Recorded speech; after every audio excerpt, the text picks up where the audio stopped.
રાજકોટમાં કોંગ્રેસે ફરી એકવાર મહાનગરપાલિકા છે તે માથે લીધી હતી। કોંગ્રેસના કેટલાય કાર્યકરો અને આગેવાનોએ રેલી સ્વરૂપે ત્રિકોણબાગથી મહાનગરપાલિકા સુધી એક આખી રેલીનું આયોજન કર્યું હતું, જેમાં ભાજપના શાસનકાળમાં થયેલા ભ્રષ્ટાચારનો વિરોધ કરવામાં આવ્યો હતો, જેમાં કોંગ્રેસના આગેવાનો અને કાર્યકર્તાઓ મોટી સંખ્યામાં જોડાયા હતા। કોંગ્રેસના આગેવાનો અને કાર્યકરો ત્રિકોણબાગ ખાતે એકઠા થયા હતા, જ્યાં વિવિધ બેનર સાથે હાય રે ભાજપ હાય હાય સહિતના સૂત્રોચ્ચાર કરી વિરોધ કર્યો હતો।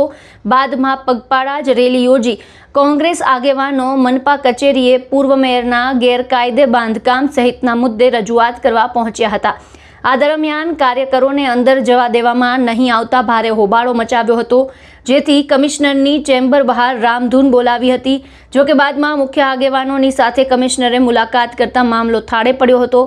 આ તકે શહેર કોંગ્રેસ પ્રમુખ રાજદીપ ઝાલાએ કમિશનરને ચેલેન્જ આપતા કહ્યું હતું કે જો સાચા સિંઘમ હો તો પૂર્વ મેયરના ગેરકાયદે બાંધકામ તોડીને બતાવો। આજે રાજકોટ શહેર કોંગ્રેસ પરિવાર દ્વારા ત્રિકોણબાગ ખાતેથી રેલી કાઢીને રાજકોટ મહાનગરપાલિકાને ઢંઢોળવાનું કામ રાજકોટ શહેર કોંગ્રેસ દ્વારા કરવામાં આવે છે, કારણ કે કોંગ્રેસ આપકે દ્વારનો કાર્યક્રમ શહેર કોંગ્રેસ પરિવાર દ્વારા અમારા વોર્ડ પ્રમુખો દ્વારા 1 થી 18 વોર્ડમાં કાર્યક્રમ કરવામાં આવેલો હતો।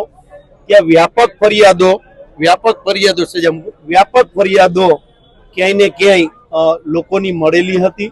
એ ફરિયાદોની અંદર લોકોને પડતી મુશ્કેલીઓને વાચા આપવા માટેનું કામ આજે કોંગ્રેસ કરી રહી છે। મુખ્ય જે અમારો મુદ્દો છે એ ભ્રષ્ટાચારનો મુદ્દો છે।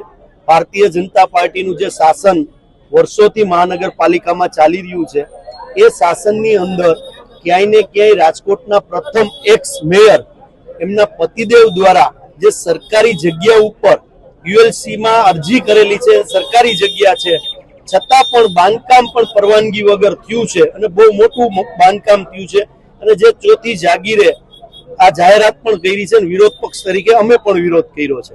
તો ક્યાંક સામાન્ય માણસ રાજકોટનો નાગરિક છે એ પોતાના ઘરની બહાર એક ઓટલો પણ જો બહાર કાઢતો હોય અથવા પતરા પણ નાખતો હોય તો ત્યાં મ્યુનિસિપાલિટી કમિશનર સિંઘમ બનીને બુલડોઝરનું કામ કરે છે।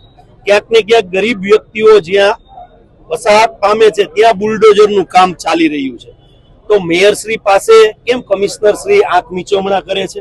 ભારતીય જનતા પાર્ટીનો જે ભ્રષ્ટાચાર છે એ લોકોની સમક્ષ આવે।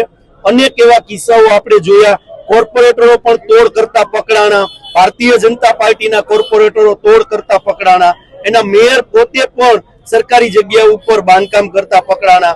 ટીઆરપી ગેમ ઝોન જેવી ઘટનાઓ બની, એમાં પણ ભ્રષ્ટાચાર ભાજપના આગેવાનો દ્વારા જ ક્યાંક અધિકારીઓને બળ પૂરું પાડવામાં આવેલું હતું। એવી જ રીતે સિટી બસની યોજના આપણે જોઈ તો 150 ફૂટ રિંગ રોડ ઉપર સિટી બસે 3 વ્યક્તિઓના જે મૃત્યુ નિપજાવ્યા હતા। એટલે મહાનગરપાલિકામાં આંધળું તંત્ર, ભ્રષ્ટાચારી તંત્ર અને કુશાસન ચાલી રહ્યું છે।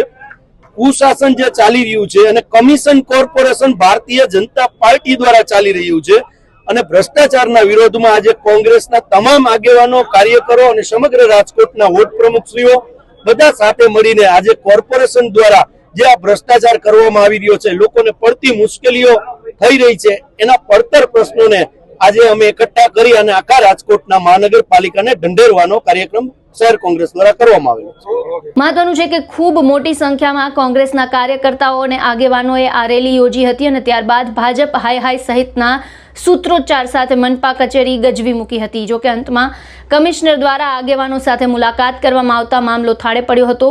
જો કે કોંગ્રેસે પૂર્વ મેયરના ગેરકાયદેસર બાંધકામ અંગે પગલાં નહીં લેવાય તો આગામી દિવસોમાં પણ હલ્લાબોલ અને ઉગ્ર વિરોધ કરવાની ચેતવણી આપી છે। આ સમગ્ર મુદ્દાને લઈને આપનું શું કહેવું છે? આપના વિચારો અમને કમેન્ટ બોક્સમાં જણાવો અને અમારી ચેનલને લાઇક, શેર અને સબસ્ક્રાઇબ કરવાનું ભૂલશો નહીં। ફરી મળીશું નવા વિડીયો સાથે। મને આપશો રજા। નમસ્કાર।